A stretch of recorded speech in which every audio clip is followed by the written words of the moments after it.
Thanks, Sharon, and welcome everyone. Thanks for joining us today. I'll provide an overview of where we're at with our outbreak, speak a little bit about the vaccine rollout, and then welcome your questions. Our COVID roller coaster ride continues with ups and downs, but we continue to see high levels of COVID-19 transmission and high levels of risk in our community. After about 2.5 months of a steady rise in cases that began in September, our COVID-19 case reports peaked in early December at around 770 cases a day.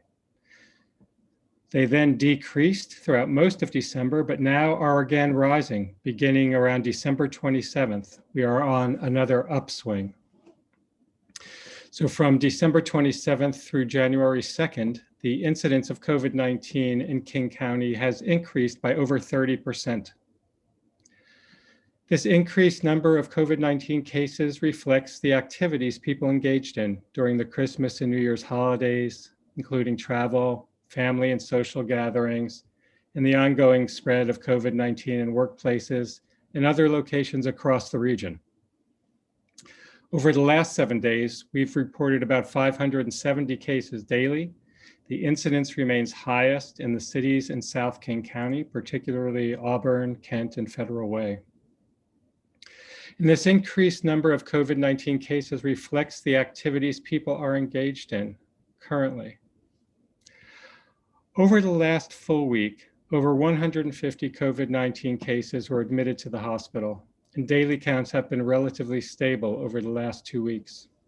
Through the month of December, we averaged about 50 deaths per week, and the median age remains around 81 years. At this time, we can't predict how high the current increasing trend will go or when it will level off. And this is especially worrisome to me, given the threat of a more contagious variant strain of COVID-19 that's already been found in many US states and will inevitably be found here at any time now. Adding strains that spread more readily to our outbreak will be like throwing gasoline on a COVID-19 wildfire. Unless we take strong actions to stop it, more transmissible strains will lead to rapid, potentially explosive increases in cases, hospitalizations, and deaths. And this will compound the impact and suffering from COVID-19 across our community and potentially overwhelm our hospitals. And I want to be very clear on this. We should expect the variant strain to become widespread here, and that will make the outbreak harder for us to control. To avoid this, to minimize our risk, we need to beware and prepare. Vaccines are an important part of our defense once enough of us are vaccinated, but they cannot be our only defense. And I know no one wants to hear this. It's the last thing I wanted to hear. But the virus has gotten smarter and faster. And we will need to work harder and better at COVID-19 prevention, taking all possible precautions now to stop the spread in our personal and social lives, in our workplaces, and wherever people gather. The bottom line, though, remains that vaccines are a light at the end of the tunnel, but we're still in the tunnel, and it's gotten a bit longer. Now I'd like to share with you a little bit of information about the vaccine rollout. As you know, we are in phase 1A, which is vaccination of frontline healthcare providers at risk for COVID-19 in the context of their work with patients, long-term care facility residents, and long-term care facility staff because of the highest risk of death in that population. In King County, phase 1A includes an estimated 140,000 healthcare personnel, thousands of EMS personnel, and 40,000 or so long-term facility staff and residents. We have the highest number of eligible people for phase 1A in the state of Washington. To date, we've been allocated in King County a little over 141,000 doses, which is about 23% of Washington state's allocation, about 4,000 doses a day since the initial shipments started in late December. Of these, we know that at least 83,172 King County residents, or 60% of the total doses we have received, have been administered. So there are additional doses that remain in inventory for future appointments. There are additional doses that have been administered to non-King County residents that we cannot count at this point in our totals. And we know that some doses have been administered and not yet entered into the immunization system that helps us track doses administered. So we know that likely over 60% of those doses have been administered today, and more are being administered each day as appointments are filled. About 65% of physicians, surgeons, and registered nurses in King County have had at least one documented dose. About 70% of our licensed physician's assistants have received at least one dose, and about 60% of EMTs and paramedics, and about half of dentists. Unfortunately, we have yet to reach many of the medical assistants and medical technicians who are eligible for vaccination. About 30%, as far as we can tell, of licensed assistants and technicians in King County have been vaccinated to date. That said, our main challenge is clearly not having enough vaccine for all who are eligible. And as we know, the resources for vaccine distribution are limited. Our healthcare facilities and our community health partners are working very hard, both to manage COVID-19 cases, as they have been for the past 10 months, but also now to stand up vaccination clinics. And we're working to increase our vaccination capacity when we have adequate vaccine supplies to take advantage of. Before I take questions, I just want to also say that we're encouraged by the news from President-elect Biden about additional resources that will be forthcoming to support both COVID-19 vaccination campaigns as well as the overall response to this terrible epidemic. And we look forward to learning more details about that. So with this, I would like to turn to you and happy to entertain your questions. Thank you very much, Dr. Duchin. Let's go ahead and start with Allison Grande. You're unmuted. Thank you, Dr. Duchin. Couldn't we get your reaction to the information coming out today from the feds when they talked about releasing the rest of the stockpile, these second doses? Now it's appearing that maybe there isn't a stockpile. Well, it's incredibly frustrating. I mean, we need doses here to vaccinate eligible and at-risk people. And, you know, whether this is true or not, I can't vouch for, but it would be very disappointing if indeed we're not going to get the additional doses that we had been expecting. And as I think, as you all know, the pace of vaccine delivery to the states has not kept up with what was advertised and what was promised by Operation Warp Speed. So, you know, at baseline, we're not getting as many doses as we anticipated. The doses haven't been increasing each week as we were told they would.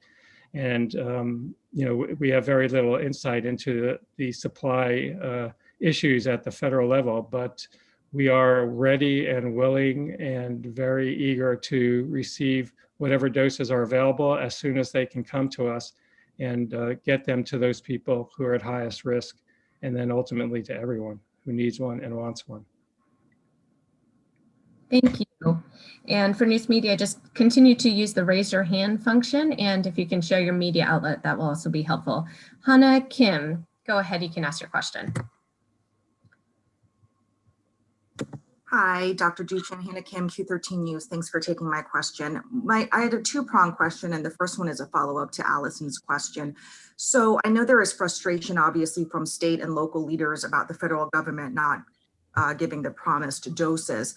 But as of yesterday, 36% were administered of the vaccinations in the state. So there's clearly a state distribution issue. What needs to be done to, you know, mitigate that, you think, moving forward, so that way, even if we get these federal doses, it sounds like we have a lot that we're sitting on.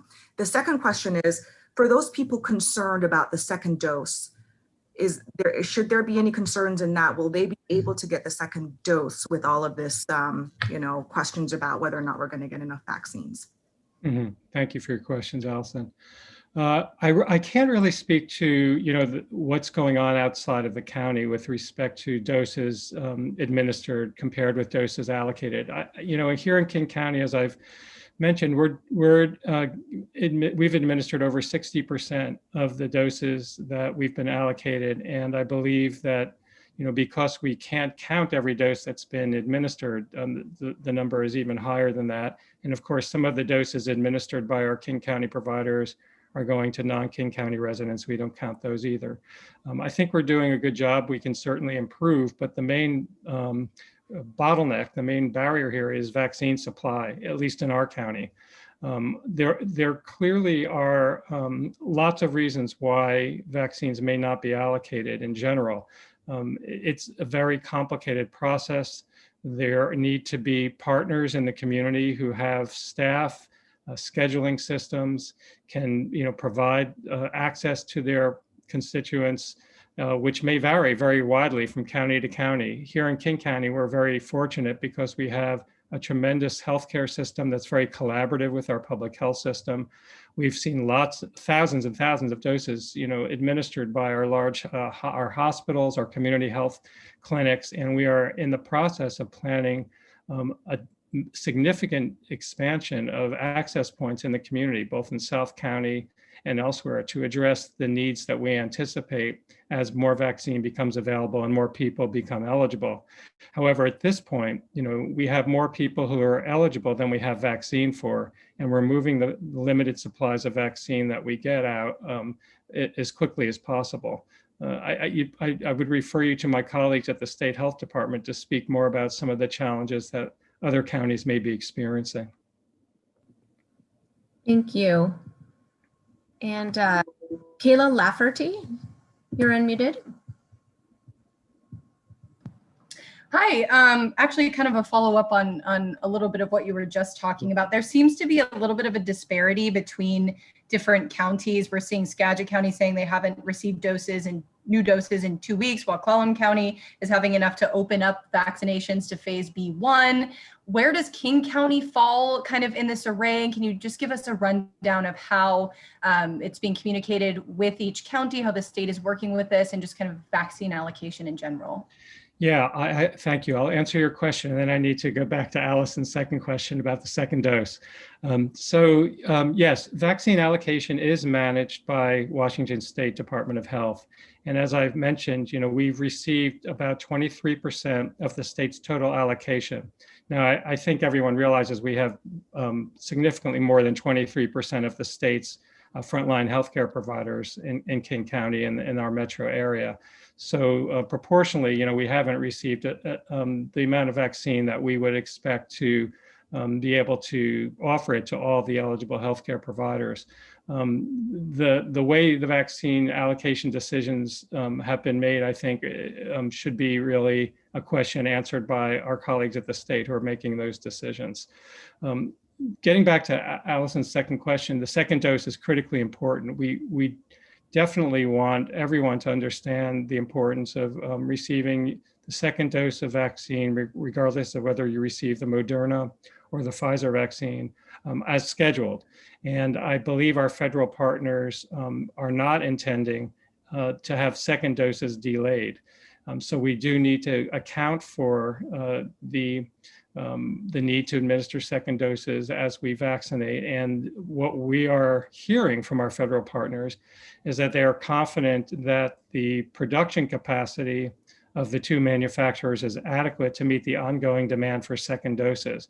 Now, clearly, we're going to have to wait and see a little bit about how the allocations roll out. If we have a very limited amount and we're not getting increasing doses, it's not going to be possible to give everyone a second dose that gets a first dose. And we're going to have to develop a local strategy to make sure here in Washington State, we ensure that those people who get the first dose will have a second dose available. But I think, with the transition happening now, with the Biden team coming in, There's a little bit of, I think, a gap in the communication, and we need to rapidly establish with the new administration what the situation is with respect to doses, and ensure that we will have the ability to give everyone who gets a first dose a second dose within a reasonable time frame. It's not a problem to be a little bit late, a few days, a few weeks even, but giving doses early is really the thing that we try and avoid in all immunization practice. But we do want to get these second doses in as close as possible to their recommended time interval. Thank you. And I'm going to share with you, Jeff, a question from the community. How many people need to be vaccinated in King County for kids to go back to school in September? And can you assess at all what you think the chance of that happening in time would be? Yeah, thanks. The thing that's most important in the context of getting kids back to school is the level of community COVID-19 transmission that we're seeing.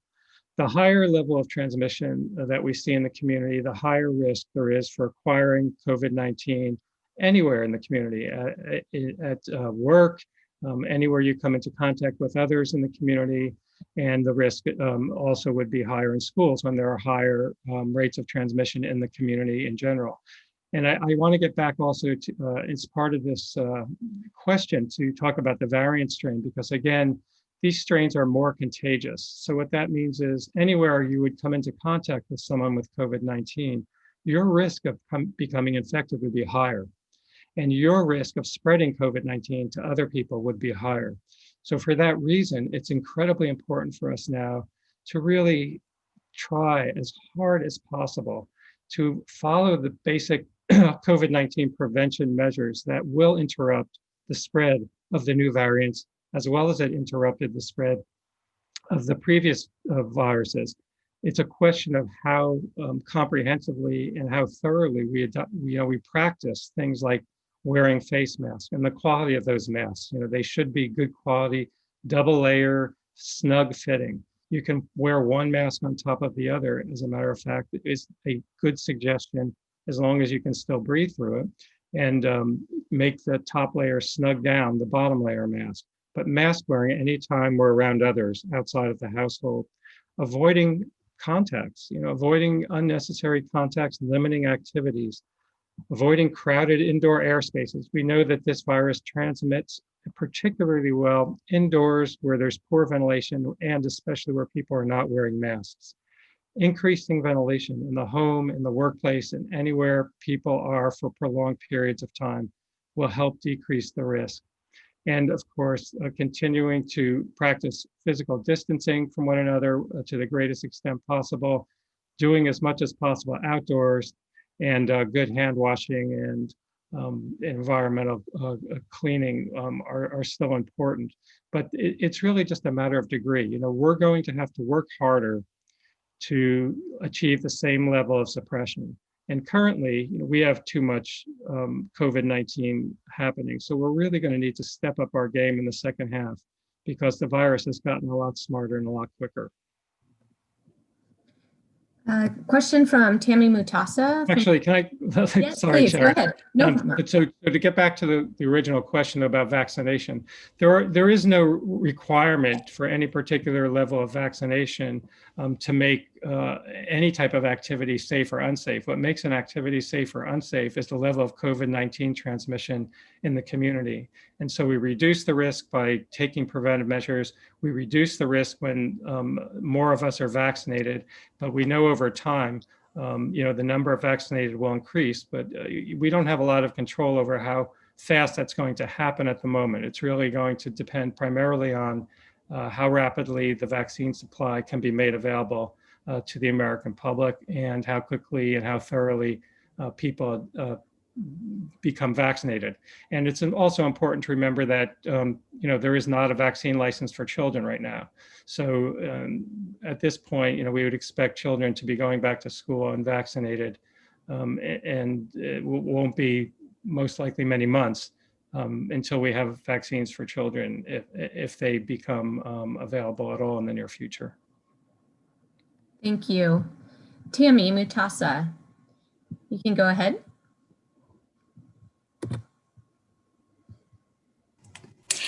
Hi there, Dr. Duchin. Thank you so much for your time today, as always. I know a lot of people are talking about this vaccine, but I'm just wondering how on earth we are going to reach our 4 metrics to get to phase 2 in each region. Is King County's region, I guess Puget Sound, are we even close?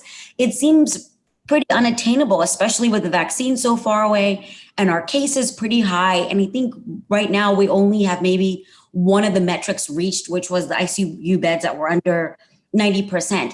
But how are we going to get there? I mean, Oh, I think it's a great question. We're going to get there by doing the things that we know work to suppress COVID-19, by wearing face masks compulsively and whenever we're around others, by keeping our distance, by taking all precautions in workplaces and anywhere we socialize and get together with others. We can suppress this virus. Other countries have done it. So what we've definitely had trends where our 14-day case count was decreasing. We need to continue those trends. We can do it again. We can get our hospital admissions down again by decreasing our level of interactions with one another and wearing masks and decreasing activities outside the home. As you said, our ICU occupancy is already good and our positivity rate is meeting the criteria. So really, if we want to move forward, we need to bring our case numbers down and bring our hospitalizations down. And we do that by wearing masks whenever around others outside the house and wearing good quality, double layered, snug fitting masks and making sure we decrease the number of interactions we have with others. I mean, it's uncomfortable. I am really tired of not doing anything with my family and with my friends. I'm exhausted. I know all of you are too. But if we want to get this virus under control, if we want to move forward, particularly with a smarter and faster virus coming now, we need to take very seriously all the preventive measures that we know work, put them together in a layered approach. And as we get more and more people vaccinated, that will add to our defenses and make us even more successful. But unfortunately, we've always known that this vaccination thing is going to take many, many months. We knew from the get-go that we were talking about, a time frame of 6-8 months, before everyone who is eligible would be able to get vaccinated. And that's what that means is we need to use all of our other tools until that time. We can't abandon them. Thank you. Will James, you can ask your question. Hi, thank you, Dr. Duchin. I'm wondering, is King County tracking adverse reactions to vaccine? And if so, have any of those been reported? So thanks for your question. The vaccine, vaccinators are required as part of their agreement with the state and the CDC. They are required to report adverse events through the National Vaccine Adverse Event Reporting System. That's how the vaccine adverse events are tracked nationally. Excuse me. Local health departments are not independently and simultaneously doing additional tracking.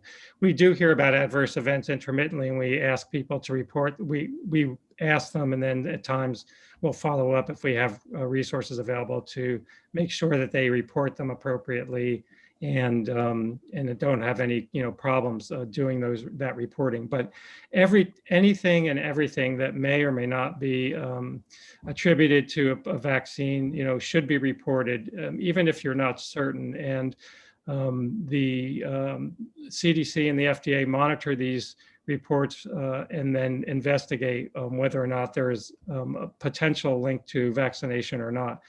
As you know, things happen to people every day, regardless of whether or not they're vaccinated. So just being temporally associated doesn't necessarily mean that there's a link between a vaccination and an adverse event.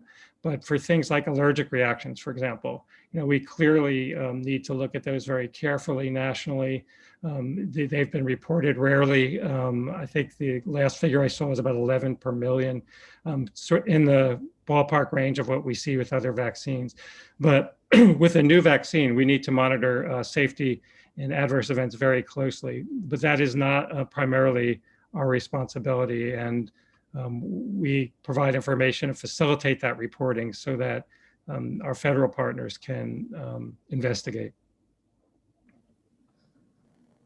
Thank you. Dr. Duchin, let me get back to a few questions from the public. Do you have any sense of the amount of people who are refusing the vaccine or maybe hesitant to the vaccine from who are eligible in 1A? And do we have any record keeping around that? No, we don't have data, although we are reaching out to our healthcare facilities to see if they've been tracking those who have been offered vaccine and decided not to be vaccinated. We only have anecdotal information and information that we've read about from other areas of the country that suggest certain people may be hesitant. But I shared with you our uptake levels. About 65% of doctors, 65% of registered nurses so far, 70% of physicians assistants, but only 30% of medical assistants and other technologists.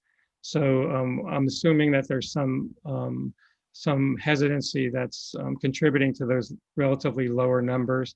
Although I think there's also probably a significant amount of access issues there as well, because many of them may not be working in the healthcare facilities, and that's why we've been asking our healthcare facilities and other community vaccinators to make sure they're making vaccine available to healthcare providers throughout the community, not just those that work for their particular hospital or their particular clinic.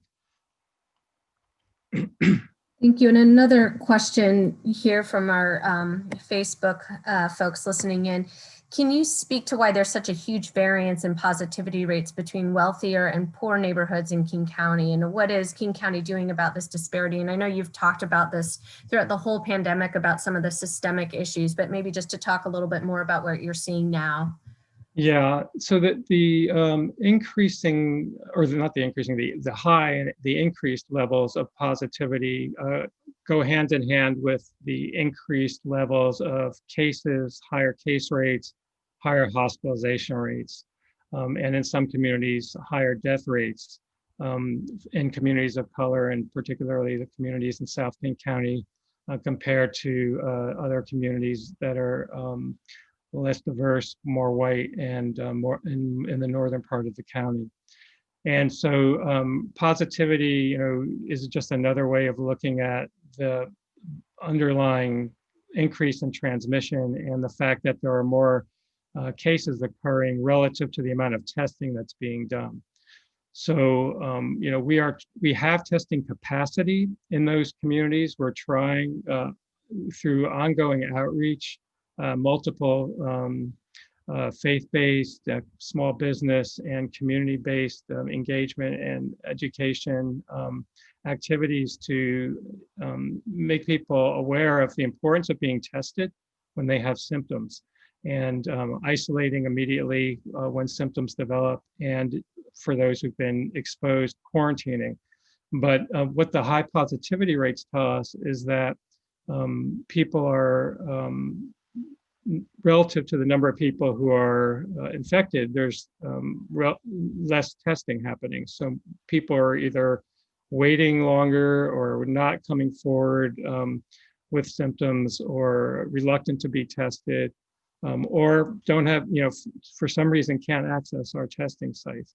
But we've tried to increase both the location and the capacity of those sites in South King County. The current sites do have current capacity to test more people, and we would very much encourage people with any question about whether they've been exposed, they think they've been exposed, or they have symptoms that might be compatible with COVID to be tested. As more people come forward to be tested, the positivity rates will go down, we'll identify more cases. And the theory is that when you identify a case, when someone is diagnosed, then they go into isolation, and that prevents ongoing transmission, and their close contacts quarantine themselves, and that prevents ongoing transmission. So, making a diagnosis in and of itself doesn't guarantee that transmission will be interrupted. It's critical that people understand that from the time their symptoms develop, they need to be in isolation to prevent spread to others. And if indeed they are diagnosed with COVID, they need to inform their close contacts as quickly as possible so that those people can quarantine and prevent themselves from spreading COVID-19 to others, and be tested if they get symptoms, or if they been documented to be in contact with the case, they should be tested either way, because we know that up to half of COVID-19 transmission comes from people before their symptoms develop or who have no recognizable symptoms, who look and feel well. So you can't tell who has COVID-19 by looking at them. Your friends, your family members, your coworkers may look and feel well, but yet be infected and unintentionally spread that infection to you and to others in their environment. So we have to be, extremely vigilant. And this gets back to my plea that we all adopt COVID-19 prevention measures to the greatest extent possible at all times, because we can't tell who's infected in our environment. We don't know that someone who we love, who looks well, who's our friend, is or is not, inadvertently, unintentionally exhaling COVID-19 virus particles into the air that we may inhale. So we need to always take precautions, all precautions at this point in the epidemic until we get this thing under control, assuming that everyone may be infected and taking those precautions. And the more precautions we take, the fewer cases there will be. But getting back to your point, we need to have more people come forward for testing to drive those positivity rates down. And just one follow-up, given the rate of COVID that we have in the community, is there any recommendations that you have, particularly within households and in households where you may have people who are high risk, or households with people working in essential jobs who are coming back in? Anything more that people need to do within the household, particularly given you have transmission that can happen prior to symptoms? Anything new that we need to be doing in specifically? Well, to prevent transmission in households, there are a few things to be aware of. One is, of course, to minimize the activities of household members that are not necessary to the greatest extent possible. So that cuts the risk of people becoming infected. If people must go out, for instance, essential workers, or obviously we all need to do essentials like grocery shopping.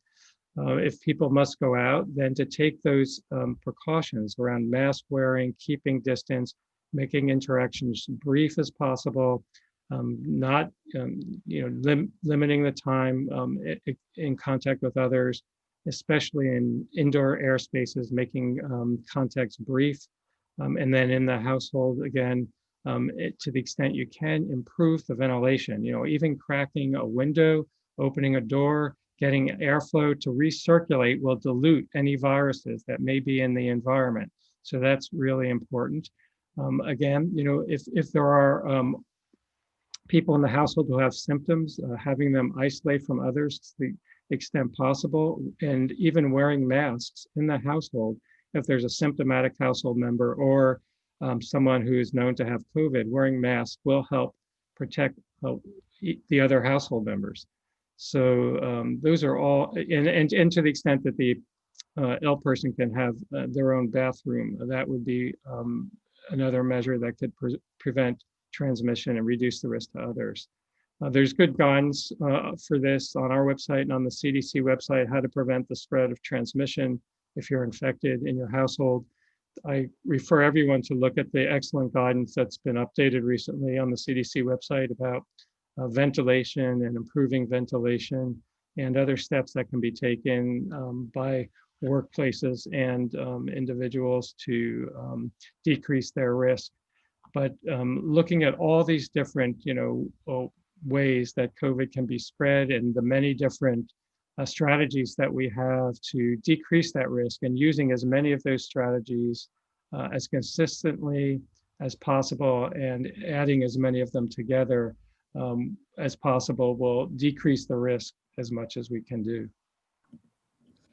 Thank you. And I will get in one last question before we need to wrap up. Because you mentioned the variants, the variant strains that are potentially could be circulating or identified. There was a good question here about what we at Public Health are doing. Are we tracking that? Do we testing to pick up whether there would be a variance? And if you can talk a little bit about that system, I think that will be helpful. Sure. So there are laboratories in the community who use a PCR test, which is the main test that's used to diagnose COVID-19, that can detect viruses that may be the new variant. Now, not every PCR test can detect this, but many can, and many of our laboratories are using this test. So a sample or a proportion of all COVID-19 tests are now being tested using a PCR method that can detect possible variant strains.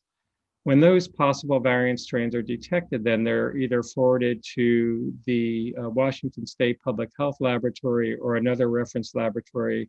Many go to our excellent virologists at the University of Washington, and they can further study those strains to see if indeed they are worrisome variants or just other strains that happen to have this genetic characteristic that flags them on the certain test. So there is a large number of labs that can detect these potential variants.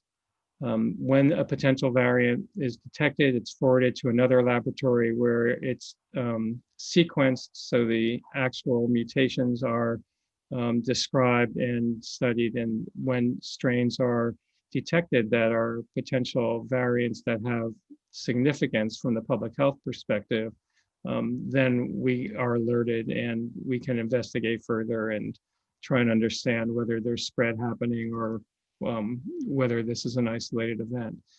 So, it's important to understand, all viruses mutate over time. So there are variants being created, constantly. Not all of these variants are significant. They don't change the way the virus behaves. They don't change the way they affect us. Sometimes they do, though, and those are what we call variants of significance or variants of concern. And those are the ones that are spreading, currently internationally, and that we anticipate will become very common here in the US over the next few months, particularly the B.1.1.7 variant that was first described in the United Kingdom.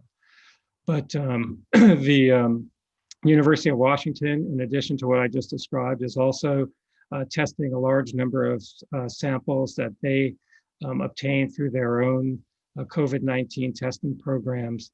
And they are both a local and a national and an international resource with the expertise of Trevor Bedford's lab and others who can sequence and rapidly communicate genetic information and lineage information to both local, national, and international stakeholders. So we are looking nationally. We don't have a robust program for molecular surveillance, although this is one of the things that I was very heartened to see in the Biden administration's COVID-19 plan, is some funding to get this type of surveillance actually set up in a more systematic and robust way across the country. So that will be very welcome, because it's an important part of our pandemic preparedness as well as our COVID-19 response. But at the moment, the bottom line answer to your question is yes, surveillance is happening. It's not every isolate, but over time, increasing numbers of isolates will be tested. Thank you for that really insightful information for all of us. I appreciate it. Any last words, Dr. Duchin, before we wrap? Well, again, thank you to everyone who is enduring this incredible challenge with us and doing what you can to protect yourselves and your families and our community. We've got still a long haul ahead of us.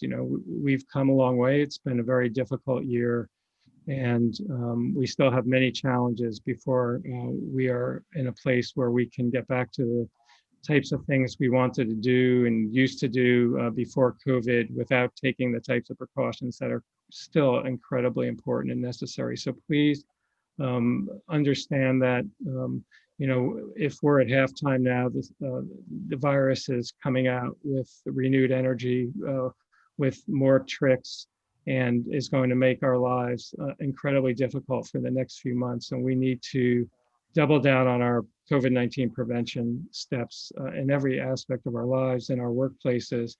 And as we do, get that vaccine out to as many people as possible, as quickly as possible, because ultimately we will defeat this virus. We will reach population immunity. We will have the majority of our population vaccinated, but we need to make sure that before we get to that point, we do everything possible to decrease the number of us that get sick, that are hospitalized, and that die. And that challenge is still front and center. So I hope everyone is able to rejuvenate themselves a little bit and dedicate some renewed energy to keeping both you, your families, loved ones, and your community safe. Thank you, and I look forward to talking with you again in a week or so.